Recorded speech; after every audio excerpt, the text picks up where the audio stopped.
If you stay to the end, I'll tell you, because this is the source. Okay? Because not people don't know about this. Even the manager was like, wait, I gotta do this. Oh my God. I'm like, yeah, because this the one, not the two. Because y'all, relationships are not hard because other people involved. Relationships are hard because they involve you. They literally involve you and what you choose and what you aspire to be. So come along with me so I can show y'all 3 important relationships that everyone must have. Okay? Let's go. It's hard because of the person that you have to become to maintain it. It's hard because of the ambition and the aspiration that you need to have to see it through. And so, number 1, a relationship with your asset. So we just visited a storage facility unit, right? We have ownership in 3 other ones, but this one is closer to our home. We pass it all the time and it's beautiful, right?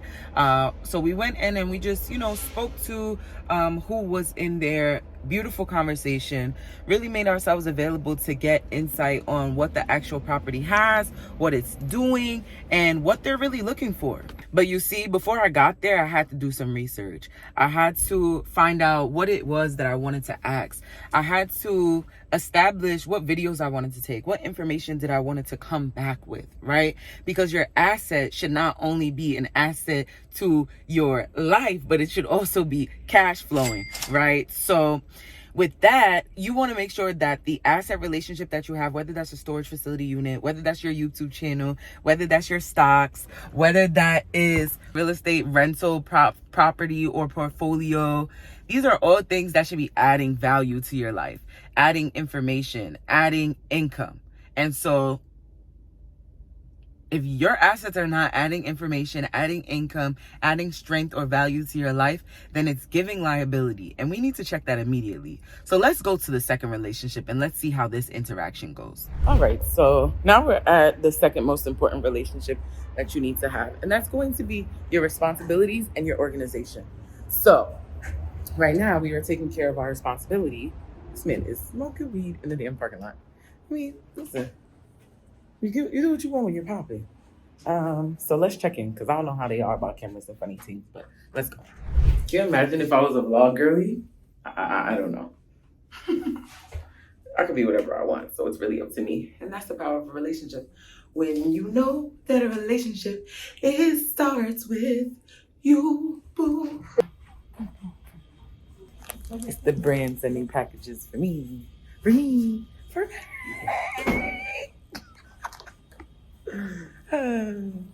Wow, this new journey is going to be very interesting, but essentially the second most important relationship is going to be the relationship you have with your organization and with your responsibilities. Handle your responsibilities. Make sure that you know your finances are coming out, what dates, how much, what accounts for what businesses. Make sure you are organized with your paperwork, your contracts when you're hiring people. The relationship that you establish with other people is dependent upon the relationship that you establish with yourself and the foundation that you actually set to hold yourself to a higher level. You see how I was talking to y'all with this lighting? When I know better? Listen, it's because I should have envisioned doing this part inside. But essentially, we got the mail that we came here for. We got our relationships with our assets, a relationship with our business, with our organization. An organization meaning, yes, your business, but more so like having things in order. Like, it's okay to be organized. It's okay to be to a T, and it's okay to feel like you are doing the most, because nobody else is going to do the most for your business. Nobody else is going to do the most for you. So you might as well do it time and time after again. So that way you don't disappoint yourself over disappointing others. So let's go to the third relationship. Okay, and the third relationship is going to be one of my favorites, the relationship with yourself. I know y'all probably like, yo, Jasmine, why you always talking about relationships on yourselves when this is a business channel, business transaction, relationship you said, not personal. Listen, you cannot have any business thriving, any relationship thriving, unless your relationship with yourself. The relationship is hard, the business is hard, everything is hard because your relationship with yourself is not on point. The business that you hold with yourself is not matching the integrity, okay? Everything relates. Everything you do matters. But it starts with what you do with yourself. It starts with how you do it to yourself. Like, yeah, I'm looking for something.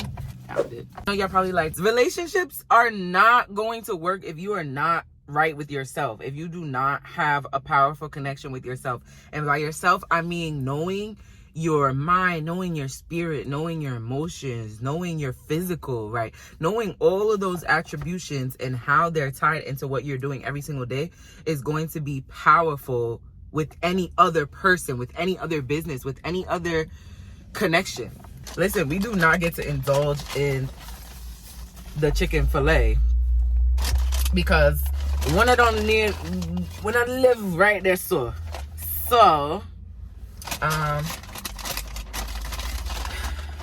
I'm not even gonna do that and be all cute like it's a mukbang. Let me know if y'all wanna see me do mukbangs because I be cooking it up. Like, I really do be cooking it up. I'm not gonna lie to you. So I gotta get back to the office. I gotta call at 6. Oh my goodness. Oh, he didn't forget. So I went in Chick-fil-A for myself because I'm like, oh, I'm gonna be in the area. I gotta go here. I gotta go here. Actually, I saw the other places that I went. And I'm just like, okay, I never go to Chick-fil-A. And it's Thursday. I eat meat on Thursdays. Some days I don't eat meat. And I also don't eat starch some days, right? Just figuring out what balance works for my body, really. Again, myself, my relationship with myself, what works, how do I feel after certain foods, different things like that. It's an experience. And so we went into the Chick-fil-A and I was gonna order a full meal, but I'm just like, nah, like, let me just get some fries and then I could have chicken and salad, whatever, for dinner, right? But I'm gonna get my frosted lemonade because the peach milkshake is only during the summer. Even though the sun does look real good on one right now, it's kind of chilly, so it's past the summertime. But during this time, I get a special type of drink, right? And I ordered it, but I was so conflicted with what I was ordering. I'm like, okay, do I really want a sandwich? Do I not?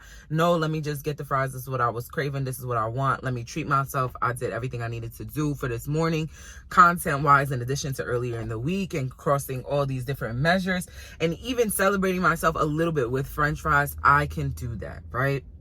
And a frosted lemonade.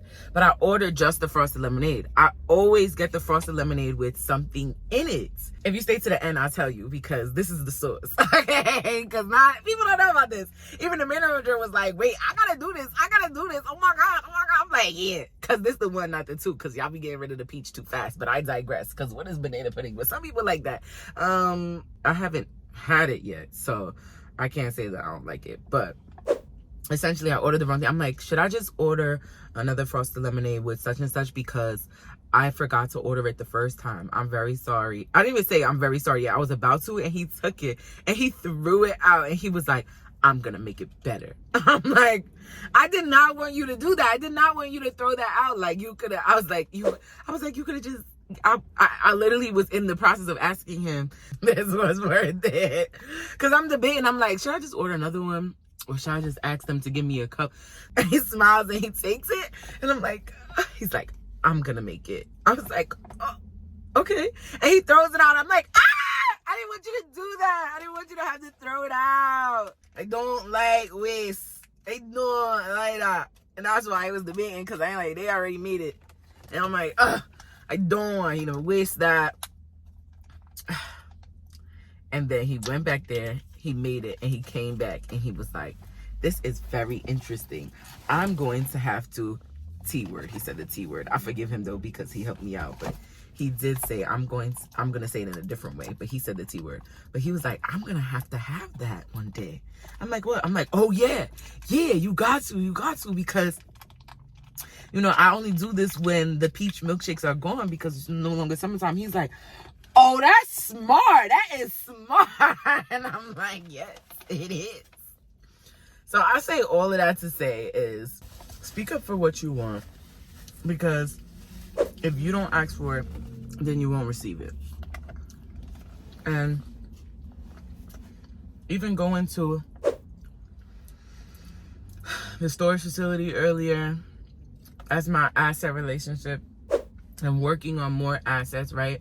Because of the relationship, you have to continuously work on making it better, continuously making it stronger, but you have to work at it. It just doesn't come easy, right? Then going to handle my organization and my responsibilities for business, right? Doing things in a relationship that you have to do. Sometimes you don't want to do it. Go all the way across town to go to the office. Like, sometimes you don't want to do that, but you have to do it. You have to get it done. Got a whole package from a sponsor, a brand, from a brand.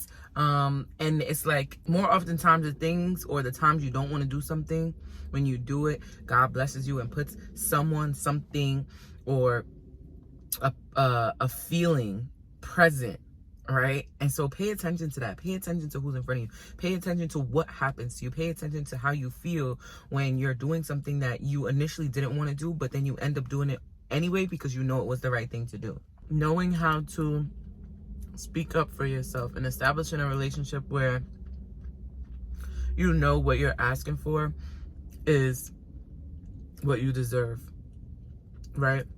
Or sometimes God even gives us more than what we deserve, right? More oftentimes not. God always gives us more than what we really deserve, right? So being able to know what you deserve, being able to articulate and ask for what you want is going to set you apart from your old version. It's going to set you apart from the old you that, you know, thought, let me just settle, let me just figure it out, let me just handle it on my own. Especially as a woman to woman, listen, you need to ask for what you want. And also the men, ask for what you want. You feel me? If it's not for that business owner's cup of tea, or that person's cup of tea, or that woman, or this, that, and so, and it doesn't give you the response that you might necessarily like, you don't have to stay around. It could go so, right?